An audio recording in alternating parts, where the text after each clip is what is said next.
Hello guys, इस video में बात करेंगे कि डीएनए की पैकेजिंग आखिर होती कैसे है। बट उससे पहले, अगर आपको डीएनए का स्ट्रक्चर नहीं आता तो आपको पहले वो सीखना चाहिए। आप हमारे चैनल की वीडियो देख सकते हैं, वीडियो आपको आई बटन में मिलेगी।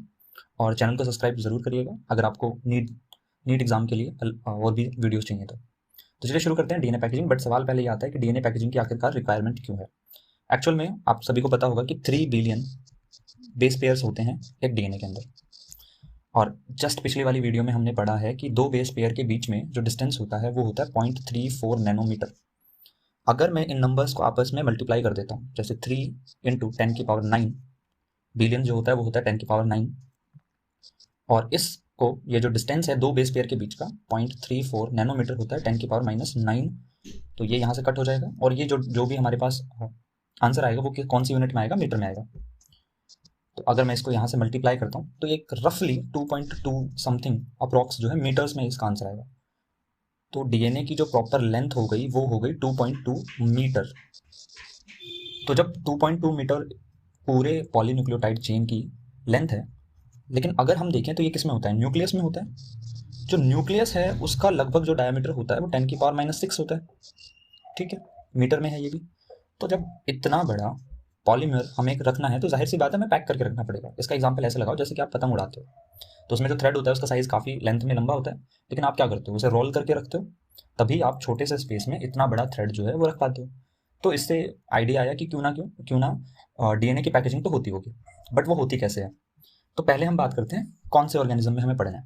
ऑर्गेनिज्म से मेरा मतलब है प्रोकैरियोट्स या फिर यूकैरियोट्स। एक्चुअल में दोनों ही ऑर्गेनिज्म में पैकेजिंग का जो मैकेनिज्म है वो डिफरेंट होता है। प्रोकैरियोट्स में प्रोटीन्स की हेल्प से पैकेजिंग होती है, यूकैरियोट्स में भी प्रोटीन की हेल्प से पैकेजिंग होती है। बट यूकैरियोट में जो प्रोटीन्स होते हैं वो हैं हिस्टोन प्रोटीन, और हिस्टोन के साथ में नॉन हिस्टोन कॉम्प्लेक्सेस या नॉन हिस्टोन प्रोटीन की भी रिक्वायरमेंट होती है। प्रोकैरियोट वाले जो प्रोटीन होते हैं वो सिंपल प्रोटीन होते हैं। तो यहाँ से हमारा एक सवाल बनता है कि histones are not present in prokaryotic cells. तो अच्छा, एक चीज़ और है कि प्रोकैरियोटिक का जो डीएनए होता है ना उसका साइज भी थोड़ा छोटा होता है, तो ज़्यादा प्रोटीन की रिक्वायरमेंट हमें तब पड़ती है जब लंबा डीएनए का मॉलिक्यूल है। ओके, हम यहाँ पे मेनली फोकस करेंगे यूकैरियोट के ऊपर कि भाई यूकैरियोट्स न्यूक्लियस के अंदर इतना बड़ा जो डीएनए का पॉलीमर है वो आखिर कैसे रखा गया है। अब बात कर लेते हैं पहले हिस्टोन की, क्योंकि हिस्टोन एक मेजर कैरेक्टर है हमारी कहानी में। हिस्टोन जो होता है वो नेचर में बेसिक होता है, ठीक है। और ये बेसिक इसलिए होता है क्योंकि इसके अंदर लाइसिन या फिर आर्जिनिन, ये बेसिक अमीनो एसिड होते हैं, ये ज़्यादा अमाउंट में होता है। एक्चुअल में हिस्टोन क्या है, प्रोटीन, और प्रोटीन क्या होता है, अमीनो एसिड की चेन। अब अमीनो एसिड कितने टाइप के होते हैं, 20 टाइप के होते हैं। उनमें से आपको अलग अलग कैटेगरी आपको पता होनी चाहिए। जैसे कुछ अमीनो एसिड एसिडिक होते हैं, ग्लूटामिक एसिड, एस्पार्टिक एसिड, वैसे ही कुछ अमीनो एसिड जो होते हैं वो बेसिक होते हैं। हिस्टिडीन एक एग्जाम्पल है, लाइसिन एक एग्जाम्पल है, आर्जिनिन एक एग्जाम्पल है। तो जौन सा अमीनो एसिड नंबर में ज़्यादा होगा किसी चेन में, वैसा ही नेचर वो शो करेगा। कई अमीनो एसिड न्यूट्रल भी होते हैं, ठीक है। तो हिस्टोन में लाइसिन और आर्जिनिन ज़्यादा अमाउंट में होते हैं, तो हिस्टोन क्या एक बेसिक है। और साथ ही साथ में इस पर नेट जो चार्ज होता है वो पॉजिटिव होता है। ये सारी कैरेक्टरिस्टिक आपको हिस्टोन की याद करनी है। अच्छा, हिस्टोन जो यूकैरियोट्स में हमें मिलता है वो बेसिकली जो होता है वो कॉम्प्लेक्स है। कॉम्प्लेक्स का मतलब ये है कि सिर्फ सिंगल स्ट्रक्चर नहीं है, कई सारे स्ट्रक्चर छोटे छोटे स्ट्रक्चर से मिलकर बनता है। तो ये मिलकर बनता है H2A से, H2B से, ये हिस्टोन के कंपोनेंट्स ही हैं, H3 से और H4 से। इसके अलावा एक होता है H1। तो ये एक अलग क्वांटिटी के तौर पे काम करता है। इसका शेप कुछ ऐसे दिखाते हैं, मतलब एनसीईआरटी के डायग्राम की बात कर रहा हूँ मैं। और ये जो है ये मिलकर बनाते हैं हिस्टोन का ऑक्टामर। ओके, अगर आपने इन प्रॉपर्टीज को ध्यान से देख रहे हो तो एक चीज नोटिस करोगे कि ये जो प्रॉपर्टीज हैं वो जस्ट अपोजिट है डीएनए के। जैसे डीएनए जो होता है उसके नाम के पीछे क्या लगता है, डी ऑक्सीराइबो न्यूक्लिक एसिड, लाइक ये this is a acidic polymer. इसके अलावा ये क्या होता है, नेट चार्ज इस पे नेगेटिव होता है। तो हिस्टोन जो है वो बेसिक, नेट चार्ज पॉजिटिव, इस पे नेट चार्ज नेगेटिव, तो एक दूसरे से क्या है, अपोजिट है। अब डीएनए जो है वो हिस्टोन के ऊपर रैप होता है। पहले हिस्टोन देखते हैं। हिस्टोन को जो एनसीईआरटी में जो डिपिक्शन है वही हम लगाएंगे, ऐसे ऑक्टामर की शेप में दे रखा है। इसमें ये अलग अलग कंपोनेंट है, ये H2A हो गया, H2B हो गया, H3 हो गया एंड H4 हो गया। इसके अलावा H1 को इन्होंने अलग से दिखा रखा है, और इसके ऊपर कुछ डीएनए रैप हो रखा है इस तरीके से।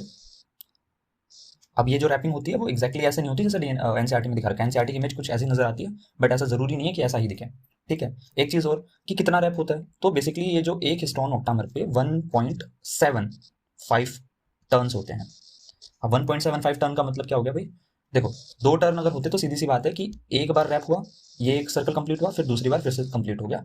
तो एक स्टोन पे 2 बार क्या है, 2 टर्न्स में रैपिंग हुई है, बट ये 1.75 है। एक्चुअल में होता क्या है कि हाफ रैप के बाद में ये आगे की तरफ मुड़ जाता है, इस वजह से 1.75 टर्न्स आते हैं। ऐसे ये नंबर इतना इंपॉर्टेंट नहीं है, अगर समझने के लिए सिर्फ आप याद रखना चाहें तो ठीक है। इसके अलावा अगर देखें तो ये जो पूरा नंबर है, मतलब ये जो पूरा स्पेस आपको दिख रहा है, ये बेसिकली क्या कहलाता है, कोर डीएनए कहलाता है। ओके, और ये बेसिकली बनता है 200 बेस पेयर से। यानी ये जो थ्रेड आप देख रहे हो रेड कलर में डीएनए का, इसमें 200 बेस पेयर लगे होंगे। इतने साइज का जो डीएनए है वो एक हिस्टोन के प्रोटीन के ऊपर, एक हिस्टोन के ऑक्टामर के ऊपर अरेंज होता है, और हम इसे कोर डीएनए के अलावा एक और नाम से जानते हैं, जिसे बोलते हैं न्यूक्लियोसोम। ओके, अब जो है कई सारे न्यूक्लियोसोम आगे ऐसे अपीयर होते रहते हैं। मान लो ये डीएनए है, तो ये रैप हो गया, फिर ये डीएनए रैप हो गया, फिर ये डीएनए रैप हो गया, फिर ये डीएनए रैप हो गया, फिर ये डीएनए रैप हो गया। आगे चलकर होता क्या है, ये जो डीएनए वाला है, मतलब अभी के लिए जो आपको ये दिख रहा है ना, ये है बहुत ही लेस रैपिंग। अब आगे चलकर होगा क्या कि ये जो न्यूक्लियोसोम वाला हिस्सा है, ये भी एक दूसरे के साथ में क्या हो जाएगा, रैप होना शुरू हो जाएगा, और ओवरऑल कुछ कंडीशन ऐसी बननी शुरू हो जाएगी। ओके, इस हिस्से को हम अभी भी डीएनए ही बोल रहे हैं। जैसे ही ऐसा दिखना शुरू हो जाएगा, हम इसे बोलेंगे क्रोमेटिन। ओके, अब डीएनए जो होता है सेल के न्यूक्लियस के अंदर हर स्टेज पे डिफरेंट होता है। अब मैं स्टेज की बात कर रहा हूँ, मैं वो सेल डिवीजन वाली स्टेज की बात कर रहा हूँ। याद करो, जैसे एस फेज में हमें डीएनए का रेप्लिकेशन करना है सेल को, तो जब डीएनए का रेप्लिकेशन करना है तो डीएनए सबसे ज्यादा खुली हुई फॉर्म में होगा। ओके, और जब डीएनए का कंडेंसेशन होता है वो मेटाफेज में होता है, मतलब उस टाइम पे वो मोस्ट कंडेंस फॉर्म में होता है, क्रोमोसोम फॉर्म में होता है। तो क्रोमेटिन के बाद में और ज्यादा कंडेंस फॉर्म आ जाती है, जिसे हम बोलते हैं क्रोमोसोम। तो जो डीएनए है वो कुछ इस टाइप से दिखने लगता है। ठीक है, अब ध्यान से समझना, इस लेवल पे डीएनए वाले जब हम बोल रहे हैं इसे, इस लेवल पे सिर्फ हिस्टोन के प्रोटीन से काम चल जाता है। लेकिन क्रोमेटिन वगैरह बनाने के लिए हिस्टोन के अलावा भी प्रोटीन्स लगते हैं, और वो जो प्रोटीन्स होते हैं उन्हें हम बोलते हैं non histone protein complex, NHC। Okay, जिनकी मदद से फाइनली क्रोमोसोम बनता है। अब ये जो क्रोमोसोम है ये फुल्ली कंडेंस्ड फॉर्म है, यानी अब इससे ज्यादा और ज्यादा रैपिंग नहीं हो सकती। ये जो है फाइनल स्टेज पे पहुंच गया है, और ये जो है लेस कंडेंस। जब शुरुआती तौर पे क्रोमेटिन, जब इतना ज्यादा कंडेंसेशन नहीं है, बस क्रोमेटिन बनने जा रहा है, हम उसे बोलते हैं यूक्रोमेटिन। यानी क्रोमेटिन के अंदर भी हम दो तरीके से क्रोमेटिन पढ़ सकते हैं, एक तो हेट्रोक्रोमेटिन और एक है यूक्रोमेटिन। अब हेट्रोक्रोमेटिन भाई वो वाला फेज है जिसके अंदर लेस कंडेंसेशन हुआ है।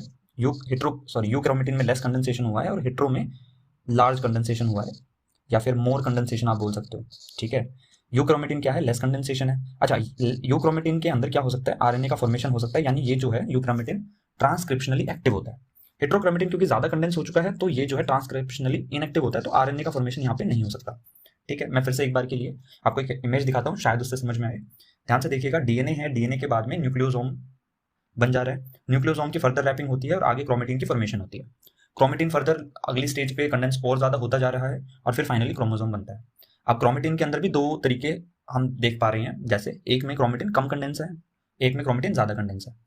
जिसमें कम कंडेंस है हम उसे बोलते हैं यूक्रोमेटिन, जिसमें ज्यादा कंडेंस है हम उसे बोलते हैं हेट्रोक्रोमेटिन। ओके, तो इस तरीके से जो है डीएनए की पैकेजिंग होती है, और प्रोकैरियोट्स में सिंपल जो पैकेजिंग होती है वो सिंपल प्रोटीन्स के थ्रू हो जाती है। ऐसा उसमें कोई इतना बड़ा नहीं लगता, मतलब क्रोमोसोम जो है वो पूरी तरीके से एक ही बनता है।